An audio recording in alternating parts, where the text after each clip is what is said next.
2 वर्षांचा कारावास आणि 50,000 रुपयांची शिक्षा। हा निर्णय राजकीय सूडबुद्धीने घेतला गेला। राजकीय द्वेषामुळे त्यांनी माझ्यावर 1995 आणि 1997 दरम्यान कृषी मंत्री माणिकराव कोकाटे हे कागदपत्रांची फेरफार करत प्रशासनाची फसवणूक करतात। 29 वर्षांनी या खटल्याचा निकाल लागला। तत्कालीन मंत्री तुकाराम दिघोळे यांनी कोकाटे यांना सदनिका देण्यासंबंधित शिफारस पत्र दिलं होतं। कृषी मंत्र्यांची आमदारकी आणि मंत्रीपद आता धोक्यात आलंय।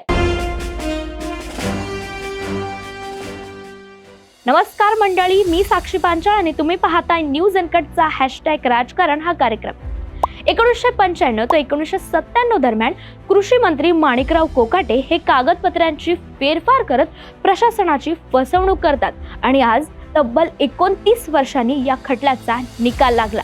तेव्हा माणिकराव कोकाटे आणि त्यांच्या भावाला विजय कोकाटे यांना प्रत्येकी 2 वर्षांचा कारावास आणि 50,000 रुपयांची शिक्षा सुनावण्यात येते।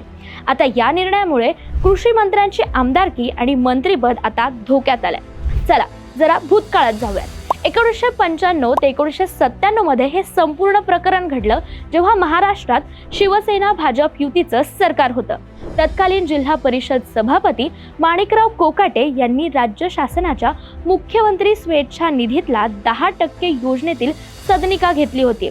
कमी उत्पन्न असलेल्या व्यक्तींना मुख्यमंत्री कोट्यातून फक्त कमी दरात सदनिका दिल्या जातात, म्हणजेच काय तर घरं दिली जातात। आता त्यासाठी संबंधित व्यक्तींना सदनिका नसल्याचं प्रतिज्ञापत्र आवश्यक आणि कागदपत्र सादर करावी लागतात।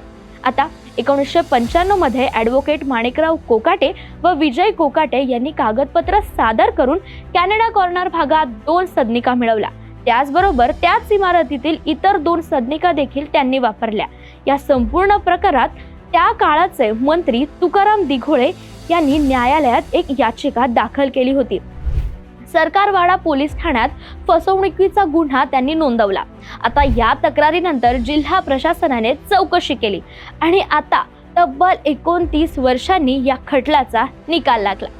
हे बघा, एक विशेष बात सांगते, तत्कालीन मंत्री तुकाराम दिघोळे यांनीच माणिकराव कोकाटे यांना सदनिका देण्यासंबंधित शिफारस पत्र दिलं होतं। त्यानंतर माणिकराव कोकाटे यांनी दिघोळे यांच्या विरोधात राजकारण केलं। आता त्यामुळे घडलं काय तर दिघोळे यांनी त्यांची चौकशी करण्याचं पत्र दिलं। शासनाच्या आदेशानंतर अप्पर जिल्हाधिकारी यांनी चौकशी आणि पुरावे गोळा करायला सुरुवात केली। विविध कार्यकर्ते आणि नागरिकांच्या साक्ष देखील नोंदवला गेला। यानंतर राज्य सरकारच्या वतीने सरकारवाडा पोलीस ठाण्यात फसवणुकीचा गुन्हा दाखल करण्यात आला। त्याचाच निकाल आज लागला। आता कायद्यानुसार कोणत्याही लोकप्रतिनिधीला जर 2 वर्षांपेक्षा जास्त शिक्षा झाली तर त्यांचं आमदारकीचं पद जाण्याची शक्यता असते। त्यामुळे आता आज जो निकाल लागलाय त्यामध्ये माणिकराव कोकाटे यांच्या मंत्रिपदावर परिणाम होईल हे तर निश्चितच आहे। हे संपूर्ण प्रकरण घडलं खरं आणि माणिकराव कोकाटे माध्यमांसमोर आले तेव्हा ते काय बोलले पाहूयात। की ही राजकीय केस होती, गेल्या 30 वर्षापूर्वी ही केस रजिस्टर झालेली आहे। त्यावेळेस दिघोळे साहेब राज्यमंत्री होते। माझं आणि दिघोळे साहेबांचं राजकीय वैर होतं आणि त्या वैरत्वापोटी त्यांनी सरकारला सांगून माझ्यावरती ही केस केलेली होती। त्या केसचा निकाल 30 वर्षानंतर आज पहिल्यांदा लागलेला आहे। मेहरबान न्यायालयाने त्यांचा निकाल सुनावलेला आहे।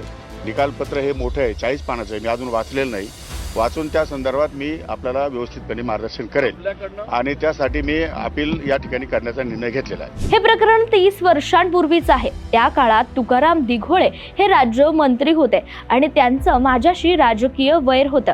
या राजकीय द्वेषामुळे त्यांनी माझ्यावर केस दाखल केली होती, परंतु कालांतराने आमचे मतभेद मिटले तरी केस चालूच राहिली। आता आम्ही उच्च न्यायालयाला अपील करण्याचा निर्णय सुद्धा घेतलाय। पाहिलं, आता माणिकराव कोकाटे यांच्या रूपाने अजित पवार गटाचा दुसरा मंत्री अडचणीत आलाय। धनंजय मुंडे यांच्यावर राष्ट्रवादी काँग्रेसच्या दुसऱ्या नेत्याच्या मंत्रिपदावर आता हे संकट निर्माण झालंय। त्यामुळे आता माणिकराव कोकाटे, अजित पवार आणि राष्ट्रवादी काँग्रेस कशा प्रकारे पुढे जातात याकडे सर्वांचंच लक्ष आहे। याबद्दल तुमचं काय मत आहे आम्हाला कमेंट बॉक्समध्ये नक्की कळवा आणि अशाच नवनवीन व्हिडिओसाठी न्यूज अनकटला सबस्क्राईब करायला विसरू नका।